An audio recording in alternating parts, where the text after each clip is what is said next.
Hello my dear friends, you are on the Military Summary channel, and today we will discuss the situation in Ukraine on the 1st of April of 2024.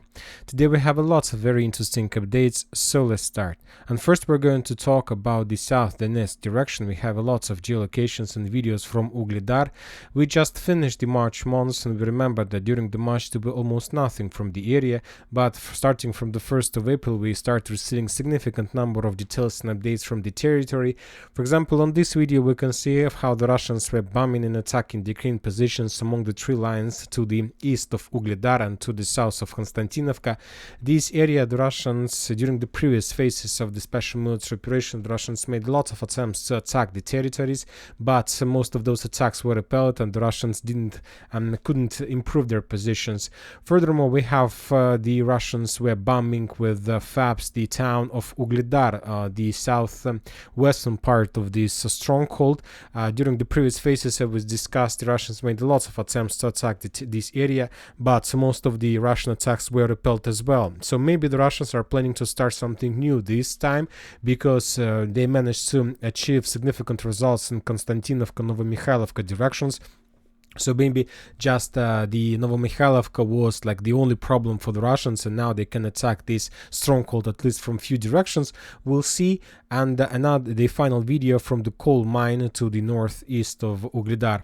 The Russians, as you can see on this video, were bombing the high-rise building. It's not high-rise building, it's high-rise construction, and the Ukrainians were using and probably still use this high-rise construction for, let's say, camera equipment, for radars, for communication equipment, for, let's say, FPV drone equipment. So for many purposes, and using this high-rise construction, the Ukrainians can control not just the situation in Vuhledar, but much far from the line of combat contact in the towns like Mykolaiv, Volodymyrovka, and many other towns and cities around this area.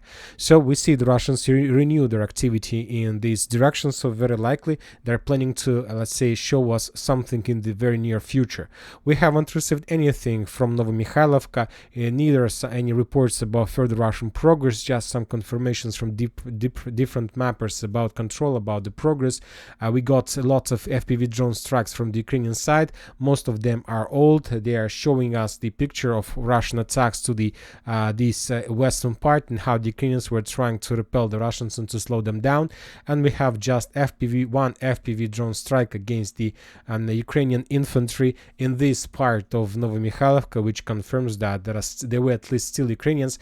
But that video shown us, to be more precise, the group of Ukrainians who were laying down on the ground, and the Russians start FPV droning them, and at some point of FPV droning the Ukrainians raise their hands and ask for, let's say, for mercy, and they surrendered, and the Russians of course saved their lives. So maybe this is the video showing us the final, let's say, hours or minutes of resistance on this part of Novomykhailivka. Anyway, we continue waiting for reports from the Russian Ministry of Defense about complete control over the village. Very likely this is going to happen this week. Pobieda and Georgievka-Marinka direction. During Monday we haven't received almost anything from this area, just few attempts from the Ukrainian side to counterattack the Russian positions in Pobieda. Another attack was repelled by the Russians, and it's very interesting and important area, because it's the only probably area that which the Ukrainians still can use for counter-offensive purposes, because when talking about main directions, the Ukrainians are in a defensive state, and this is the only area where the Ukrainians try to counterattack, because they understand the value of Pobieda. And anyway, sooner or later, as soon as the Russians complete the battle for Novomykhailivka, and as soon as the Russians reach the, let's say, eastern outskirts of Paraskovivka, the Russians will they will increase their activity in Pobieda. So that's why the Ukrainians try to slow the Russians down and maybe to ruin the upcoming plans. Krasnogorovka, we don't have any ground operations, any attempts to attack. There are still lots of Ukrainian anti-tank positions, radar positions, communication equipment, so the Russians still have a lot of job to do, and the only thing they're doing is bombing. We don't have anything from Pervomaiska during the day. The last update we received, I'll remind you once again, is that the Russians managed to establish complete control over the western part of Naberezhnaya Street.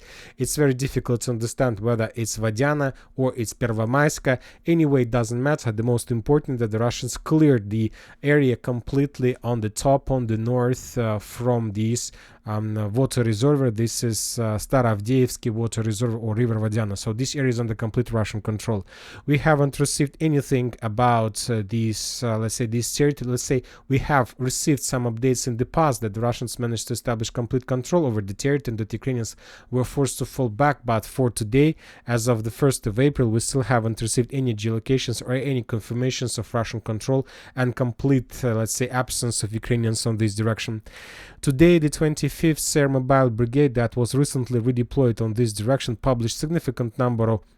This is 25th Airborne Brigade. I'll remind you that the 25th Airborne Brigade used to be located in Terny direction, but later they were deployed on Avdiivka area, probably to reinforce or to replace the forces of 110th Mechanized Brigade that lost their combat capabilities during the battle for Avdiivka. And today, the forces of this group published lots of videos, significant number of videos of Russian attacks that we discussed.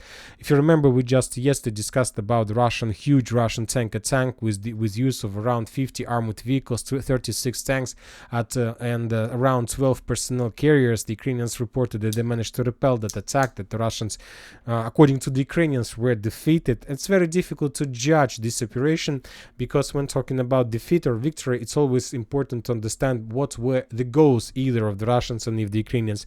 If the Russians' main goals were just to bypass 100 meters, we can say that the Russians won the battle. When talking about the Ukrainians, if victory for them is to destroy as many as possible Russian tanks, maybe then they won the battle. They lost the territories, but they won the battle. So it's very difficult to understand. Anyway, as I understand, the Russians were planning to using significant number of armored vehicles to attack the village by the name of Yasnobrodovka. So that was a not broad frontline attack. And if you ask my opinion, I would say that I was very surprised by this attack, and the main reason of why I was surprised is the length of the let's say of the front line. So if we calculate the distance where the Russians concentrated 50 armored vehicles, the distance was less than 3 kilometers. Imagine yourself 50 armored vehicles just on the line of less than 3 kilometers. It's very, very small distance. It's a very easy job for the Ukrainians to destroy as many as possible. Maybe the Russians didn't have any other option. Maybe the Russians got the wrong intelligence information that Ukrainians have some problems, and they decided there was not so much time to make decisions, so that's why they decided to attack and not to wait for confirmation of reconnaissance information, intelligence information. Currently, it's very difficult to understand. Furthermore, don't forget that the videos always were published by the 25th Air Mobile Brigade by the Ukrainian sources, which confirms that it's also part of propaganda, so we unlikely would see significant Russian progress even if the Russians managed to reach the outskirts of Yasnobrodovka. So of course, lots of questions, so let's wait more, and obviously sooner or later we're going to receive more details, because of course we can say what's to think about. The Russians got a lot of losses. Yes, the Russians had losses, but most of the progress on the maps, most of the mappers are doing based on the Russian losses. If you take a look at any, let's say, video and any updates of any mapper on the map, you're gonna see that most of these updates are done but as a result of another published video by the Ukrainian sources where they destroy and attack the Russian infantry, Russian personal carriers or tanks. So destroyed Russian tanks, as I understand, means nothing in this war. It's of course it means something, but we see that the Russians sometimes one can say that the Russians has maybe endless number of these tanks or something like this. When talking about Berdichi direction, we haven't received anything about the territory. There are still clashes probably in this part. No progress on the ground, so let's wait for additional updates. Maybe tomorrow we're going to receive more information. Very interesting things are coming from Avdiivka. The final updates is that the Russians almost every single day publish more and more videos of the trophies of the Western weapon. On this, for example, video, we can see the German Marder that was captured by the Russians on Avdiivka direction. This armored vehicle was captured and successfully evacuated to the safe zone. Now the Russian engineer will, let's say, split this Marder in two parts. We'll try to understand what is the best thing, what kind of feature or benefits this type of weapon has, and then they will improve the Russian weapon also. Before moving further, I would like to discuss and just to point your attention that during the previous 24 hours there were no missile strikes over the entire territory of Ukraine. The Russians attacked Ukraine just 1 week. They started the last Monday and they finished on Sunday. There were no explosions in the power plants in the western part of Ukraine or something like this. But, and the most important thing, if we return back to the level of losses, as soon as the Russians stopped bombing Ukrainians with missiles, the level of losses increased significantly and reached the average number that we used to see in February in the beginning of March, more than 1,000 per day. So while there were clashes, bombings of Ukraine, the level of losses was below 800. So even less, the average probably is 700, right? But as soon as the Russians stopped bombing Ukrainians with missiles, we see the level of losses increase significantly on the level of 1,000. So very likely the Russians had just 1 week of operational pause, and now they started once again, and from the very beginning, significant number of offensive operations all over the entire line of combat contact. And now, when talking about offensive operation, another offensive operation during the previous 24 hours took place in the vicinity of Ivanovska. To be more precise, there are few, let's say, several number of offensives that were conducted by the Russians. As you can see, significant number of icons on the area.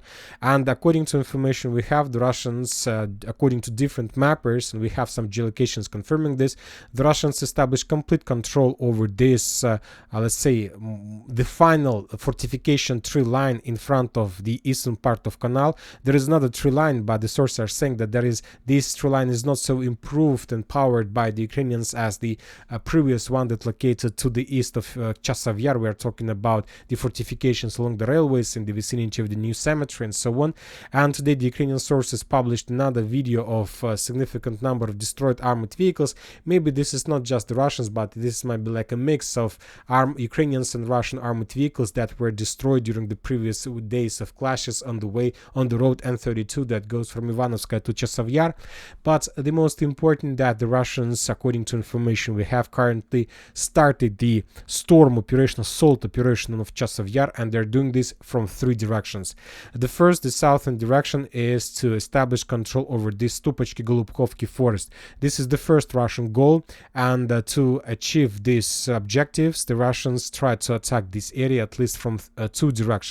The first one from Chasiv Yar, from Ivanovsky itself. For these purposes, the Russians are moving something like this to this part of the forest, and the second route of attack is from Popovo forest to this hill that was captured during the previous during the previous week or something like this.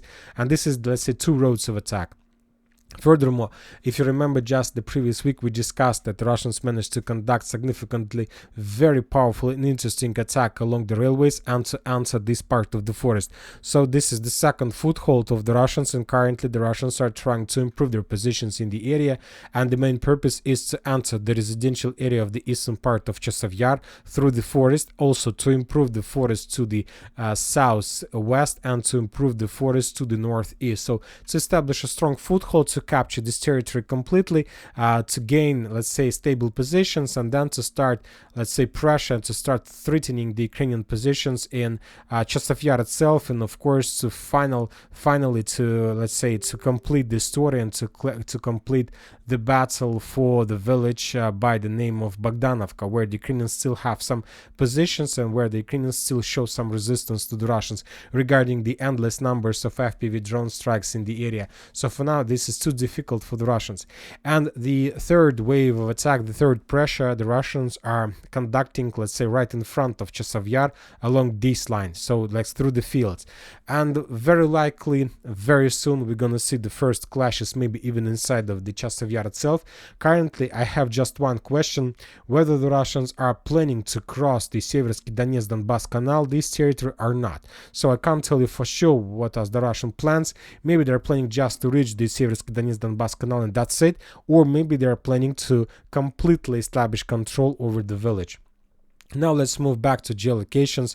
On this video we can see the Russian drone flying above the eastern part of Chasiv Yar and controlling the entire situation, trying to discover the Ukraine position. And at some moment the Russians managed to discover the communication equipment, communication center, and as a result of FPV drone strike, that building was destroyed. So there is a full control over the area. The Ukrainians has no chances to, let's say, to return the superiority above the area, and it's just a question, as I understand, of days when this part of Chasiv Yar falls. We have the bombings on the central part of Chasiv Yar. The Russians were using different types of weapons to destroy Ukraine ammo depots, warehouses, and so on.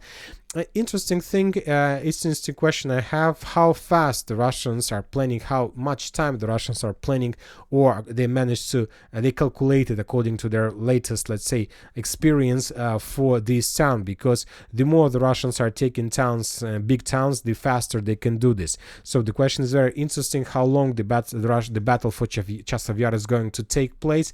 Months, 2 months, 3 months, 6 months, or the Russians found a solution how to penetrate the Ukrainian defense belt in this area just within maybe, let's say, a week or 2 weeks or something like this. On this video we can see the Ukrainian tank that was attacking the Russian forces from hidden positions, and the tank was destroyed as a result of Lancet strike. So we're waiting for more details, we're waiting for additional information. The Russians were using, as you can see, Lancet, aviation bombs, infantry, soldiers, Su-25 flying on the very low level of the surface, attacking this area without, again, a complete absence of Ukrainian air defense.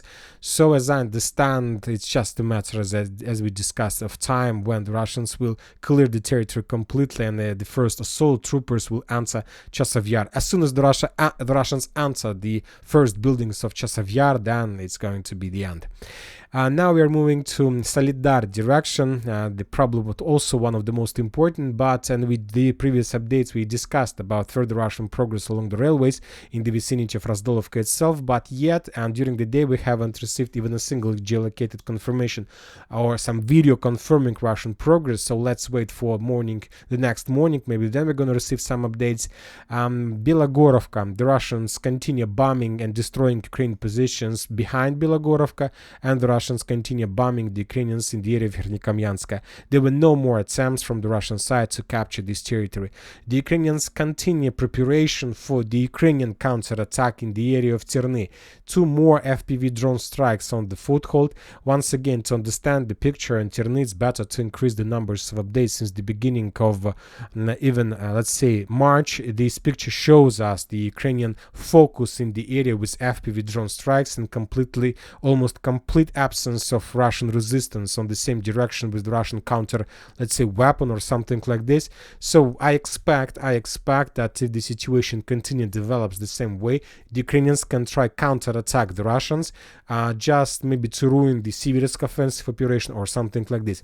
Very likely the Russians see the situation, they understand the risks, and maybe they will return back some forces on this direction, but for now everything is very difficult here. And we haven't received anything from Kupin's direction for probably a second or third week in a row. Either the Russians are regrouping, or maybe they have changed their plans completely. Kharkiv area is completely, let's say, turned off from the world. The local mayor told us that almost all critical energy infrastructure in Kharkiv has been destroyed. The situation is very difficult. The city mayor, and when talking about other important things, the mayor of Kharkiv said that he does not yet see any reason to evacuate residents.